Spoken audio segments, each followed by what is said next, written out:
Kwa huruma nikubali,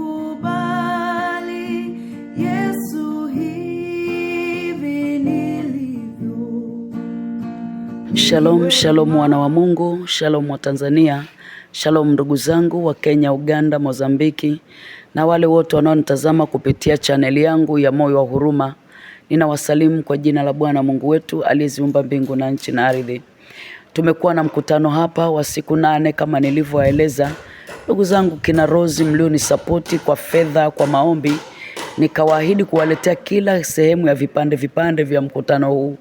Nimekuwa na mahojiano tangu siku ile ya kwanza na wahubiri, lakini kwa leo nimekuwa na mahojiano na watumishi wa Mungu waimbaji. Sasa niko na mpiga vyombo ambaye ndio amekuwa pamoja nasi tangu siku ile ya kwanza mkutano, producer Patrick Kadudu kutoka pale Morogoro. Kijana huyu amekuwa kijana katika video zangu nyingi, nafikiri za mikutano, unaweza ukawa unamuona anapiga vyombo. Hii ni kwa sababu ya unyenyekevu wake na utii wake. Anapoitwa kwenda mahali haulizi habari ya fedha. Maproducer wengi sasa hivi ukimtaka pesa utakayotajiwa unaweza ukashindwa kabisa hata kumrudia kwenye simu, lakini huyu ukimtaka anakuja anakufuata hapo alipo na jembe lake kama anavyokuonyesha alilolibeba, anatumia kibodi yake mwenyewe. Sasa sijajua kuna siri gani kwa nini anatembea na kibodi yake. Yeye anajua na yeye atatuambia kwamba kwa nini ni kibodi yake. Na mara nyingine anazunguka na kijana anaitwa Edmond, mpiga gitaa. Kwa safari ya kuja kwa sababu ya huduma zetu zimegawanyika, nyingine imeenda kule Dodoma na yeye amekuja huku. Sasa nirudi kwake Patrick Kadudu. Kwanza tusalimiane. Bwana Yesu asifiwe. Amina. Habari ya uzima? Njema kabisa. Umefika hapa tangu siku ile ya kwanza.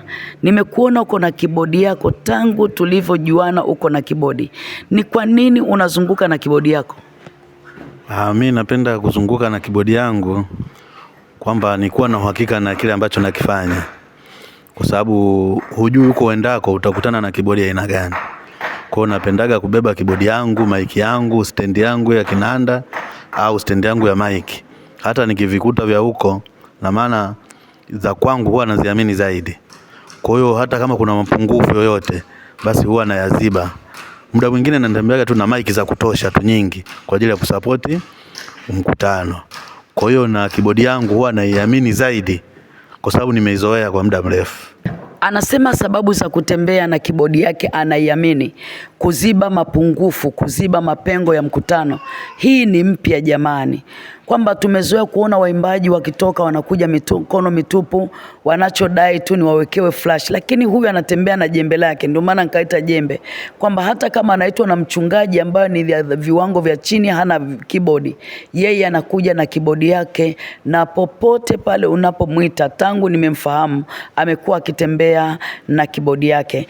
Na tamani nimuulize swali lingine ambalo utamsikia kwa midomo yake akijibu kwamba ni changamoto gani Patrick Kadudu unayokutana nayo katika huduma, maana umekuwa sasa kwenye huduma kwa muda mrefu.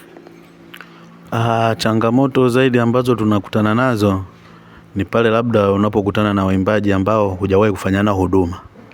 Lakini ni changamoto sio kwamba za kuweza kukuhamisha kazi ya Mungu isifanyike. Ni baada ya siku 2-3 basi wale watu huwa tunaenda pamoja, kwa sababu mimi ni kidogo nimejaliwa kufundisha mpangilio wa sauti. Kwa hiyo hata kama mtu hana hata uelewa, tutashirikiana na wenyeji waliopo, kazi ya Mungu itaendelea sawa. Amina. Kadudu amekuwa akipiga kibodi sana na nafikiri ni mtaalamu wa kibodi. Hivi Kadudu, nikuulize, unatamani kufanya uimbaji au upigaji na mwimbaji gani hapa Tanzania unasema nikimwangalia huyu ninampenda sana huyu mwimbaji, natamani siku moja tukutane naye katika huduma ya mikutano? Katika huduma ya mikutano natamani sana siku nje nikutane na Boaz. Amina. Boaz namkubali sana. Hivi ni nani kama wewe kama wewe Bwana, nani kama wewe Mungu wewe? Amtamulize Mungu, nani kama wewe? Amina. Boaz Duncan, umepata watu zaidi ya 2 katika klipu hiyo wanasema wanatamani. Kwa hiyo popote unapoimba na kufanya huduma, jua moyo wako wa unyenyekevu Boaz Duncan ndio unaopelekea watu watamani sana kukutana na wewe. Tofauti na Boaz Duncan, kuna mwingine ambao unaweza ukasema wako kina Paul Clement, wako watu aina mbalimbali. Tofauti na Boaz Duncan, unatamani kukutana na nani? Tofauti na Boaz, natamani kuna kijana mmoja yupo Kibaha anaitwa Baraka. Natamani sana kuimba naye. Kwa ubini sijajua, lakini anatumia sana kwa jina la Baraka. Yupo Kibaha na ni mpigaji na ni mwimbaji. Baraka, popote ulipo, tayari producer anatamani akutane na wewe, anatamani aimbe na wewe. Katika haya mambo ya kiroho tunashare roho moja. Ndio maana unaona watu wengi wanatamani kufanya huduma na mtu fulani. Kwa nini? Kwa sababu ya ile roho ya unyenyekevu. Unaposikia watu wengi, kila mwimbaji anayekuja mbele yangu anasema Boaz, Boaz, Boaz, ni kwa sababu ya unyenyekevu wake. Mungu akubariki sana sana Patrick Kadudu, umekuwa mwaminifu sana. Sija kuuliza swali maana na kuona unazunguka na kijana wako Edmond. Umeoa na inakuwaje unazunguka na Edmond na mama naye ni mtu wa video? Asante. Mimi nimeoa na mke naye ni mwimbaji, lakini kutokana na majukumu mara nyingi huwa anamwacha nyumbani. Lakini huwa anazunguka na vijana wangu. Vijana wangu wote ni wapigaji. Yupo mkubwa ambaye ni Alphonse, naye ni producer, anapiga vitu vyote. Na mwingine ndio Edmond ambaye huwa anakuja naye ni producer, naye anapiga kinanda na gitara bezi zaidi. Naye ni mwimbaji sasa hivi. Na wao wana vifaa vyao, ukiwalika wanakuja na magitaa yao wenyewe. Kwa hiyo ndivyo tulivyo.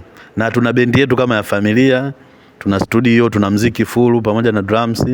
Kwa hiyo tunatumika kwa Mungu wote pamoja na familia yangu.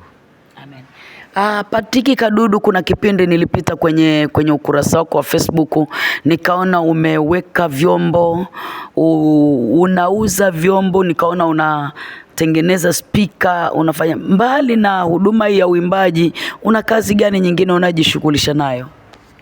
Kazi yangu kubwa sasa hivi kukiachana na studio ni kuchonga boxi za speaker.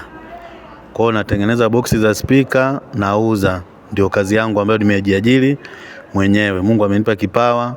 Kwa hiyo nachonga boxi za speaker nauza. Ndio biashara yangu kubwa. Amina, namba za simu za Patrick Kadudu tafadhali, ili ukitaka kuwasiliana naye. Ukweli ni mpiga vyombo mzuri sana na anauza speaker nzuri.